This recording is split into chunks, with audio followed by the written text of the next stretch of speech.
I'm Dr. Catherine Lindstrand. I'm the owner of the Isabella Cat Clinic. I graduated from Iowa State University in 1992, and I planned on being an equine veterinarian. I worked on a thoroughbred racetrack right out of vet school at Charlestown Racetrack in West Virginia. It's a state veterinarian for 2 years. Met my husband, got married. He was a Youper, so we moved back to Michigan. And while we got the equine practice started, one of us had to have a job, so I worked for Dr. Charlie Sterling at Mount Pleasant Animal Hospital for 3 years. At that point, I decided to open up the cat hospital, and I really enjoyed the intense internal medicine that feline medicine provided. Cats hide illness, and they are very hard diagnostically to treat, diagnose and treat, because they hide illness so well. So very medically difficult, and I found that extremely challenging, and I loved it. The adoption program here, it was just a need that we felt we could provide, and we all feel good doing it. It's good morale for us as a practice. We love doing it.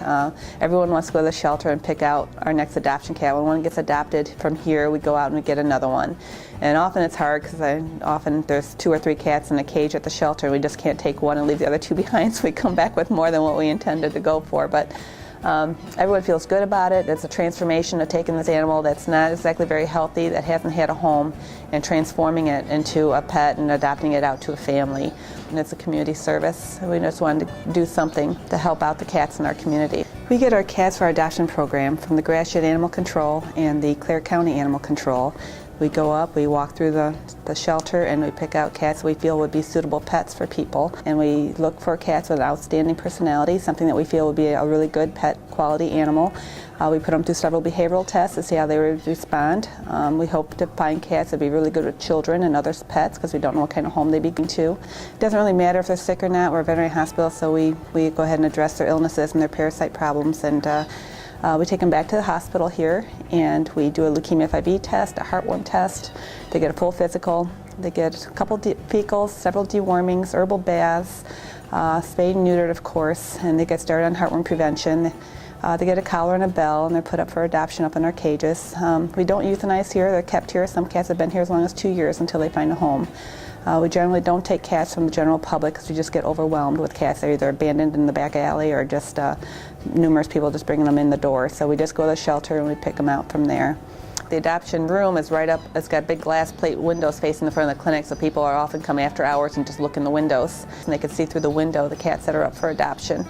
We charge $150 for the cats, and it's mostly used just as a screening tool. We at first didn't charge anything for the cats, and then $50, but some of the cats ended up back in the shelter or out on the street. Sometimes you have people who say that, you know, they're not going to spend $150 on a cat, and obviously when they get sick or hurt, it costs more than that to take care of them. And also it takes away some of the impulse adoption too. But really we have a lot more money invested in those cats than that. They often come from the shelter with ringworm or upper respiratory infections, ear mites and fleas, secondary dermatitis. We see some cryptorchids. Some cats need corrective surgeries. We put a lot more money than that into them. So it's still a nonprofit endeavor that we're doing in a community service. The $150 we are pretty stringent about, because again, if people aren't willing to spend that for a pet, then they're probably not going to be willing to take care of it if it gets sick. Most people understand that, and they don't even question it at all.